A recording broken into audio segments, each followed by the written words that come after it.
Hello friends, power plant with Rahul में आपका स्वागत है। आज मैं एक और इंपॉर्टेंट टॉपिक के साथ उपस्थित हुआ हूं। इस वीडियो में हम लोग देखेंगे कि change over procedure from TDBFP to MDBFP stepwise operation details. Generally 500 megawatt and above में आपका 2 टीडीबीएफपी सर्विस में रहता है और एमडीबीएफपी आपका स्टैंड बाय कंडीशन में रहता है। और आपको टरबाइन मेंटेनेंस डिपार्टमेंट के थ्रू बोला जाएगा कि एक टीडीबीएफपी को आउट करना है। मान लीजिए कि उस टीडीबीएफपी में आपका प्रॉब्लम आ गया, उसका मैकेनिकल सील में लीकेज हो गया या उसका वेंट लाइन में लीकेज हो गया, कोई किसी प्रॉब्लम के कारण आपको टरबाइन डिपार्टमेंट बोलेगा कि टीडीबीएफपी को आउट करना है। तो उस कंडीशन में आपको एमडीबीएफपी को पहले सर्विस में लेना है, फिर टीडीबीएफपी को आउट करना है। तो एमडीबीएफपी को हम लोग किस वे से सर्विस में लेंगे और टीडीबीएफपी को कैसे आउट करना है, सारा डिटेल हम लोग इस वीडियो में पढ़ेंगे। एज ए डेस्क इंजीनियर आपको ये जानना बहुत ही जरूरी है कि टीडीबीएफपी को आउट कैसे करते हैं और एमडीबीएफपी को सर्विस में कैसे लेना है। तो ऑपरेशनल वीडियो है ये, तो ध्यानपूर्वक इस वीडियो को देखें, आपके लिए काफी फायदेमंद होने वाला है। फ्रेंड्स, आपका एमडीबीएफपी कितना रहता है? 1 नंबर। और टीडीबीएफपी जो है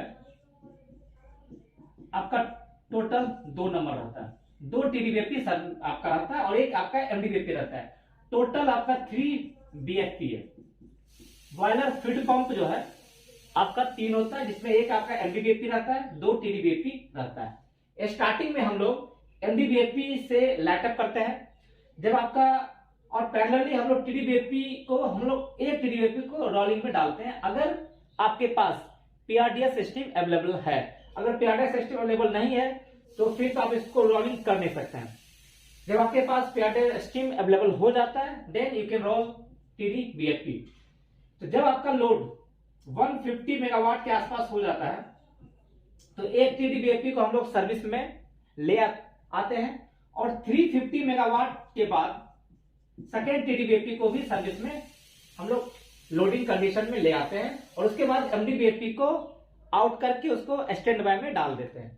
तो नॉर्मल कंडीशन में आपका क्या होता है, 2 टीडीबीएफपी सर्विस में रहता है और एमडीबीएफपी आप स्टैंड बाय कंडीशन में रखते हैं, मींस उसको सेट में डालते हैं। अगर किसी कारण से टीडीबीएफपी ट्रिप करता है तो एमडीबीएफपी आपका ऑटो में स्टार्ट होता है और ड्रम लेवल को मेंटेन करता है। टीडीबीएफपी जब आप सेट में डालते हैं तो उसमें क्या क्या होता है इसको थोड़ा सा देखते हैं। जब आप एमडीबीएफपी को सेट में डालते हैं तो उसका डिस्चार्ज वाल्व ओपन कंडीशन में रहता है, एओपी आपका रनिंग कंडीशन में रहता है और उसका स्कूप जो है वो ऑटो में ट्रैक करता है। ऑटो में क्या करता है, ट्रैक करता है और उसका रिसर्कुलेशन वाल्व ओपन रहता है। ये आपको चेक कर लेना, ठीक है। डिस्चार्ज वाल्व ओपन कंडीशन में है, एओपी रनिंग कंडीशन में है, स्कूप जो होता है ऑटो में ट्रैक करता है और रिसर्कुलेशन वाल्व आपका ओपन कंडीशन में रहता है। देखिए स्कूप आपका ट्रैक करता रहता है, किसको ट्रैक करता है? देखिए स्कूप जो है आपका उस समय ड्रम लेवल का कितना सेट पॉइंट है, लोड कितना है, उसका डिस्चार्ज प्रेशर कितना है, टीडीबीएफपी का आपका आरपीएम कितना है, सारा डिटेल स्कूप में आता है, लॉजिक है। और ड्रम लेवल का जितना सेट पॉइंट है उसका डिस्चार्ज प्रेशर कितना है, क्योंकि ड्रम लेवल तो हम लोग सेट डालते हैं ऑटो में रहता है, तो उसको मेंटेन करने के लिए उस पार्टिकुलर लोड में फीड वाटर फ्लो कितना चाहिए जिस हिसाब से वो ड्रम लेवल मेंटेन कर सके, इसके लिए स्कूप क्या होता है वो ट्रैक करता रहता है। यदि आप स्कूप पेज में आप खोलिएगा स्कूप में तो आपको मान लीजिए कि उस समय अगर लोड 500 मेगावाट चल रहा है सपोज कीजिए, तो स्कूप देखिएगा आपका 75-76% आपका कमांड जाता रहेगा और उसके नीचे डेविएशन देखिएगा -75 या -76% आता रहता है। मीन्स स्कूप में जो नेट आउटपुट कमांड जो है वो 0% आता है। लेकिन 75 जो % कमांड स्कूप में जा रहा है वो दिखाता है कि अगर अभी अगर टीडीबीएफपी एक ट्रिप हो जाए और एमडीबीएफपी ऑटो में स्टार्ट लेता है तो स्कूप 75% इंक्रीज करके ड्रम लेवल को मेंटेन कर देगा। जब आप टीडीबीएफपी सर्विस में एमडीबीएफपी आपका जब सर्विस में नहीं रहता है तो माइनस डेविएशन क्या है, स्टार्टअप रैपिड सोलेनॉइड वाल्व होता है 2, जिसके बारे में मैं डिटेल से वीडियो बनाऊंगा, उसका क्या फंक्शंस है। अभी इतना समझिए कि उसका मेन काम क्या है कि ड्रम लेवल के हिसाब से जितना स्कूप में कमांड जा रहा था उसको निगेटिव डेविएशन एक जाते रहता है, ताकि आपका स्कूप खुले नहीं। आपको स्कूप तो ओपन नहीं रखना है, स्कूप में आपका कमांड नेट 0% ही जाता रहेगा। जितना वो ट्रैक करेगा उतना उसका निगेटिव डेविएशन पकड़ के स्कूप को आउटपुट 0 कर देगा, ताकि स्कूप नहीं ओपन हो। स्कूप तभी ओपन हो जब एमडीबीएफपी स्टार्ट हो जाए। तो उसके बाद क्या होता है, रैपिड सोलेनॉइड वाल्व है वो इस जो निगेटिव कमांड जो जा रहा था उसको 0 करता है। पहले इसको क्या करता है, 0 करता है और फिर 75% बढ़ा देता है रैपिड एक्सेल में। और जनरली 15 से 16 सेकेंड में आपका एमडीबीएफपी लोड होके ड्रम लेवल को मेंटेन करता है। ठीक है, तो ये जनरली एक बेसिक इंफॉर्मेशन था कि एमडीबीएफपी को जब हम लोग सेट में डालते हैं तो क्या क्या होता है। तो मान लीजिए कि आपका 2 टीडीबीएफपी, यानी टीडीबीएफपी का जो होता है 2 into 60% कैपेसिटी रहता है, और एमडीबीएफपी का जो रहता है वो 1 into 60% कैपेसिटी का रहता है। ठीक है, मान लीजिए कि आपका 2 टीडीबीएफपी सर्विस में है और आपको टरबाइन डिपार्टमेंट बोला कि उसमें कुछ हमको मेंटेनेंस वर्क करना है। उसका हो सकता है मैकेनिकल सी लीकेज हो, जनरली मैकेनिकल सी लीकेज हो जाता है, उसके ग्लैंड से आपको वाटर निकलने लगता है, या आपका उसके ऑयल लाइन में अगर कुछ लीकेज हो जाए, या उसका जो सक्शन लाइन जो फीड वाटर लाइन में अगर कुछ लीकेज हो जाए, उसका जो स्टार्टअप वेंट या सुपर हीटर वेंट में अगर कुछ लीकेज हो जाए, केसिंग ड्रेन में कुछ लीकेज हो जाए, मतलब किसी भी कारण से अगर आपको मेंटेनेंस डिपार्टमेंट बोलता है कि आपको टीडीबीएफपी को आउट करना है, तो आउट करने से पहले आपको क्या करना है कि एमडीबीएफपी को सर्विस में लेना है। तो एमडीबीएफपी को हम लोग कैसे सर्विस में लेते हैं, पहले इसको देखते हैं। तो पहले इसको हम लोग क्या करते हैं, सेट से बाहर निकालते हैं। एमडीबीएफपी आपका क्या था, सेट में था, तो सेट से पहले इसको बाहर निकाल दीजिए। बाहर निकालने के बाद क्या होता है कि अब इसको आप स्टार्ट कमांड दीजिए। स्टार्ट परमिशिव देखिए आ रहा है कि नहीं, स्टार्ट परमिशिव चेक कीजिए। कई बार क्या होता है कि स्टार्ट परमिशिव आपको नहीं देता है। क्यों नहीं देता है, जैसे आप इसको सेट से बाहर करते हैं तो उसमें क्या रहता है कि जिसका डिस्चार्ज वाल्व तो खुला रहता है, डिस्चार्ज वाल्व तो ओपन रहता है, तो एमडीबीएफपी का स्टार्ट परमिशन नहीं देगा। क्यों नहीं देता है कि पंप का यदि बड़ा पंप है, एमडीबीएफपी तो बहुत बड़ा पंप है, तो उस पंप का डिस्चार्ज वाल्व जैसे ही ओपन रहेगा तो आपको स्टार्ट परमिशन चलाने के लिए देगा ही नहीं, तो इसको क्लोज करना पड़ता है। तो इसीलिए हम लोग क्या करते हैं कि इसको सेट में ही स्टार्ट कमांड दे देते हैं, क्योंकि सेट में आपको परमिशन मिल जाता है। सेट में डिस्चार्ज वाल्व ओपन भी रहेगा तो आपको परमिशन दे देगा स्टार्ट करने का। मान लीजिए उसको सेट में रख के ही स्टार्ट कर दीजिए। जैसे स्टार्ट करते हैं, स्कूप को मैनुअल ले लीजिए, मैनुअल निकाल लेना। ठीक है, स्कूप को क्या कीजिए, मैनुअल निकाल लीजिए, क्योंकि आपको क्या करना है, ऑटो में उसको लोड होने के लिए नहीं देना है।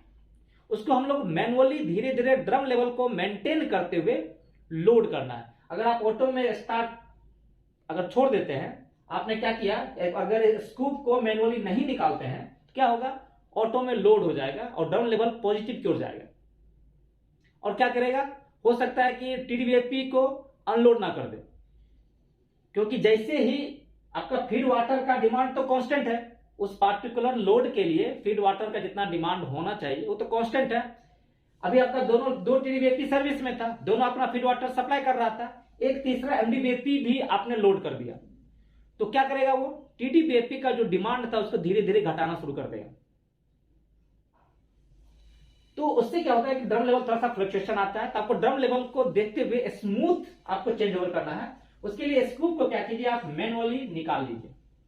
मैनुअल निकाल के क्या कीजिए, उसको आप 25% पे लेके आ जाइए और धीरे धीरे स्कूप को आप इंक्रीज करते जाइए। स्कूप को धीरे धीरे आपको इंक्रीज करना है। ठीक है, इंक्रीज करते करते क्या होता है कि अभी आपका जो एमडीबीएफपी का जो फ्लो हो रहा है, कहां जा रहा है फ्लो, वो आपका रिसर्कुलेशन के थ्रू फ्लो हो रहा है। मेन डिस्चार्ज वाल्व के थ्रू फ्लो नहीं हो रहा है। क्यों नहीं फ्लो होता है कि डिस्चार्ज वाल्व के आगे एक एनआरवी रहता है। ये एनआरवी जो होता है वो ओपन नहीं होता है। क्योंकि एनआरवी ओपन क्यों नहीं होता है कि एनआरवी के इस साइड आपका कॉमन डिस्चार्ज हेडर प्रेशर है, वो मान लो ज्यादा प्रेशर है, इधर का प्रेशर कम है, तो ये क्या करता है, due to the high pressure downstream side में प्रेशर ज्यादा है, अप स्ट्रीम साइड प्रेशर कम है, तो एनआरवी आपका ओपन होने के लिए नहीं देगा। क्योंकि ओपन तो इधर से होता है, एनआरवी ओपन तब भी होगा जब अप स्ट्रीम का प्रेशर ज्यादा हो, डाउन स्ट्रीम में कम करेगा। अभी डाउन स्ट्रीम तरफ क्या है, कॉमन डिस्चार्ज हेडर प्रेशर जो कि ज्यादा है, और एमडीबीएफपी का प्रेशर अभी कम है, अपना जो इंडिविजुअल एमडीबीएफपी का डिस्चार्ज प्रेशर वो कम है, तो एनआरवी आपका क्लोज रहेगा। तो सारा का सारा फ्लो किसके थ्रू होता है, रीसर्कुलेशन वाल्व के थ्रू आपका डायरेक्टर में जा रहा है। धीरे धीरे स्कूप को आप क्या कीजिए, इंक्रीज करते चलिए, तो देखिएगा क्या कि एमडीबीएफपी का जो अपना इंडिविजुअल डिस्चार्ज प्रेशर है वो इंक्रीज होता हो जाता है। आप इसको इंक्रीज करते जाइए, और जब देख लीजिए कि आपका जितना ट्रैक कर रहा था उसके आसपास अगर पहुंच गया, मतलब 75% आसपास पहुंच गया, तो देखिएगा कि एमडीबीएफपी का डिस्चार्ज प्रेशर, ये प्रेशर लगभग मैच हो जाएगा, और जैसे ही मैच करेगा आपका एनआरवी ओपन हो जाएगा, और अब आपका एमडीबीएफपी लोडिंग कंडीशन में आ जाता है। अभी आपका एमडीबीएफपी क्या हुआ, लोड कंडीशन में आ गया। पता कैसे चला कि आप देख लीजिए क्या, जनरली दो चीज देखते हैं हम लोग, एक आरपीएम देखते हैं, एक डिस्चार्ज प्रेशर देखते हैं। तो सबसे ज्यादा जो ऑथेंटिक होता है, रिलायबल होता है, वो डिस्चार्ज प्रेशर होता है। देखिए कि एमडीबीएफपी का जो अपना डिस्चार्ज प्रेशर है और कॉमन हेडर डिस्चार्ज प्रेशर दोनों अगर मैच कर गया तो आपका क्या होता है, लोडिंग कंडीशन में आता है, और जैसे ही लोड करेगा एमडीबीएफपी का फ्लो इंक्रीज हो जाता है। जब तक एनआरवी ओपन नहीं रहता है तब तक उसका फ्लो बढ़ता नहीं है, क्योंकि रीसर्कुलेशन वाल्व का एक अपना कैपेसिटी है, उस कैपेसिटी से ज्यादा फ्लो होने के लिए नहीं देता वो। उसका जनरल कैपेसिटी कितना रहता है, 350 टीपीएच रहता है, उससे ज्यादा उसका फ्लो ही नहीं होता है। तो जैसे एनआरवी ओपन होता है देखिएगा कि अचानक फ्लो इंक्रीज हो जाएगा।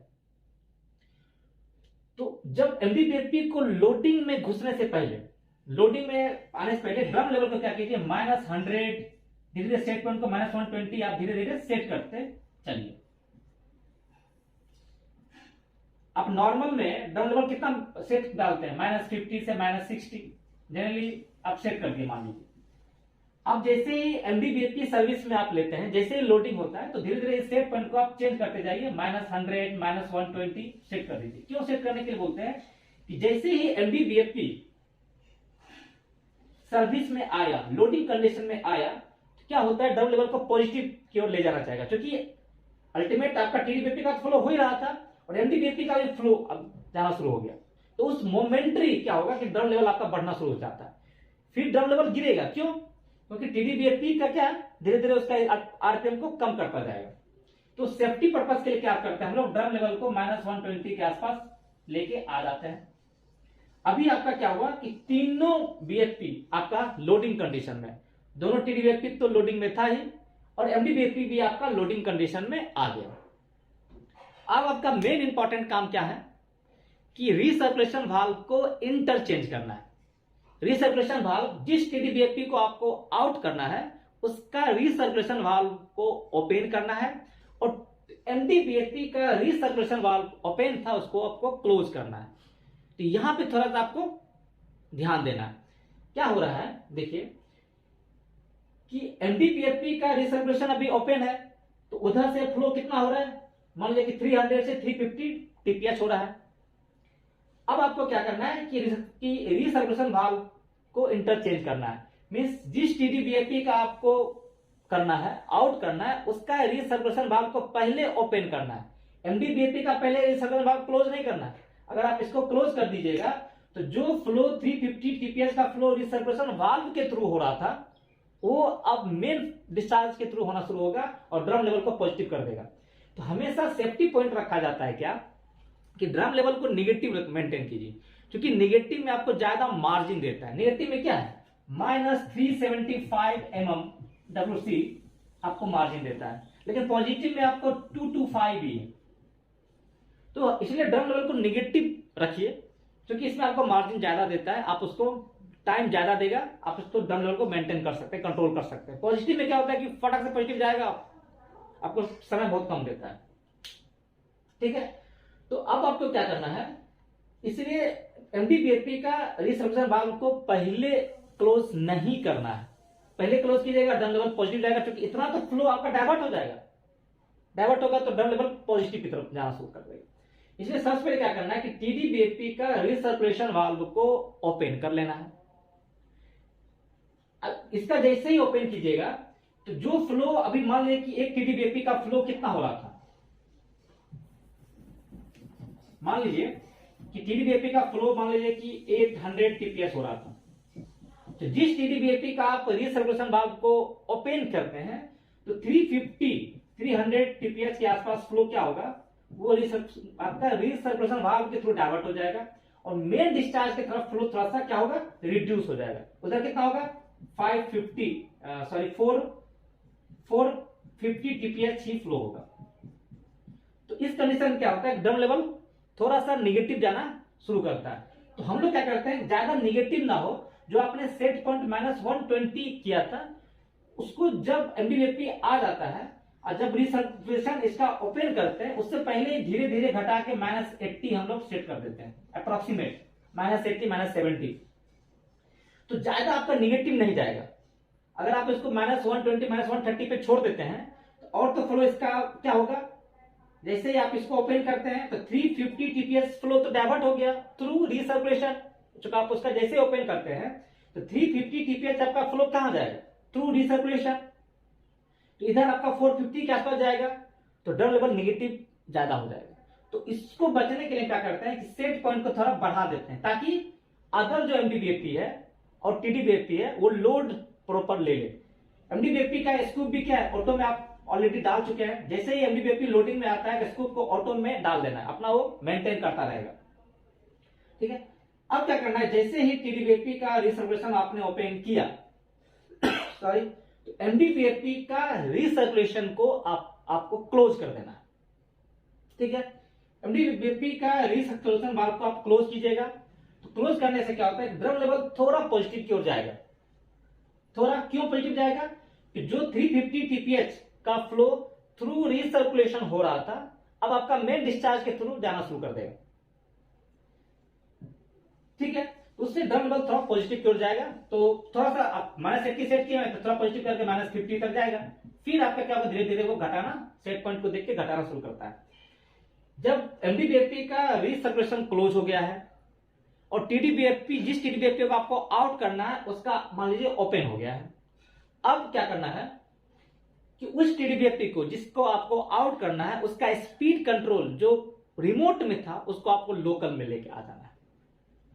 लोकल में आ जाना है और स्पीड रेफरेंस पेज पे जाके क्या करना है, स्पीड रेफरेंस पेज पे जाके उसके आरपीएम को 4000 सेट कर दीजिए। तो क्या करेगा, अपना आरपीएम को रिड्यूस करेगा। जैसे ही रिड्यूस करेगा तो उस कॉरस्पॉन्डिंग टीडीबीएफपी का डिस्चार्ज प्रेशर क्या होगा, कम हो जाएगा। और जैसे डिस्चार्ज प्रेशर कम हुआ, कॉमन हेडर प्रेशर का डिस्चार्ज प्रेशर ज्यादा है और इसका इंडिविजुअल अपना प्रेशर कम होगा, तो एनआरवी जो है वो क्या होगा, क्लोज हो जाएगा। मींस आपका टीडीबीएफपी अनलोड हो गया। तो धीरे धीरे आपको क्या करना है, उस टीडीबीएफपी का आरपीएम को धीरे धीरे आप रिड्यूस करते जाइए, 4000, 3000, 2500 आरपीएम। उसके बाद उसको ट्रिप कर दीजिए। जैसे आप ट्रिप करते हैं तो ट्रिप करने के बाद फिर आपको वही चीज देखना है कि उसका जीओपी स्टार्ट हो रहा है कि नहीं। जीओपी 510 आरपीएम के आसपास स्टार्ट हो जाना चाहिए। बारिंग गियर वाल्व खुल रहा है कि नहीं उसको आपको इंश्योर करना है।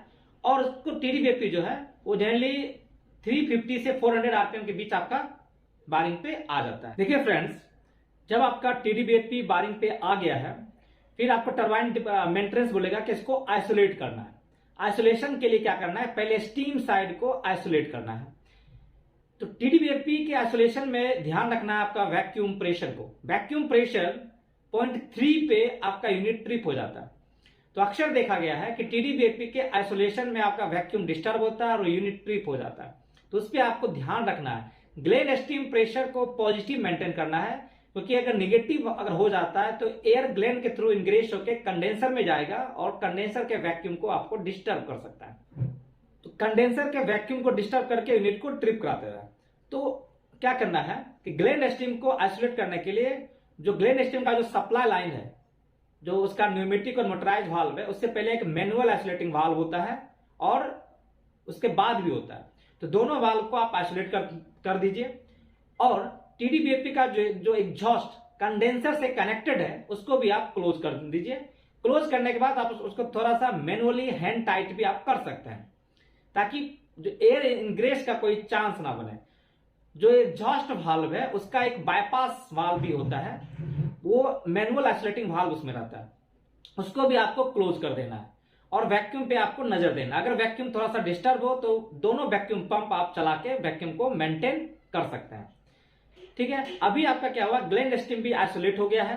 टरबाइन आपका टीडीबीएफपी आपका बारिंग गियर पे है, बारिंग से अभी आउट नहीं करना है। बारिंग से आउट तब करना है जब उसका टीडीबीएफपी का जो 50% केसिंग टेम्परेचर आपका जब तक 110 के आसपास ना पहुंच जाए तब तक टीडीबीएफपी को बारिंग से आउट नहीं करना है। और वाटर साइड को भी आइसोलेट नहीं करना है। वाटर साइड आइसोलेट कब करते हैं फ्रेंड्स, जब आपका टीडीबीएफपी का बारिंग से आउट करते हैं। टीडीबीएफपी का बारिंग से तभी आउट करते हैं जब टीडीबीएफपी का जो 50% केसिंग टेम्परेचर 100 के आसपास ना आ जाए, तब तक बारिंग गियर वाल्व को क्लोज नहीं करते हैं। जब आपका बारिंग से आउट हो गया, टेम्परेचर आ गया, बारिंग से आपने आउट कर दिया, तो फिर जो फीड वाटर का जो सक्शन लाइन जो है, जो आपका स्टेनर में जा रहा है, बूस्टर पंप में जा रहा है, उसको आप आइसोलेट कर सकते हैं। उसके बाद आप जो बकेट स्टेनर का ड्रेन खोल दीजिए, कोनिकल स्टेनर का ड्रेन खोल दीजिए, और आपका इस टाइप से फीड वाटर लाइन भी आइसोलेट हो जाता है। तो फ्रेंड्स, इस वीडियो में आपने देखा कि टीडीबीएफपी में अगर कुछ प्रॉब्लम आ जाता है तो एमडीबीएफपी को कैसे सर्विस में लेना है और टीडीबीएफपी को कैसे आइसोलेट करना है। अगर कोई भी डाउट रहे तो कमेंट कर सकते हैं, कमेंट में मैं आपका रिप्लाई दूंगा। और वीडियो अगर पसंद आए तो लाइक, सब्सक्राइब और शेयर करना ना भूलें। Thank you.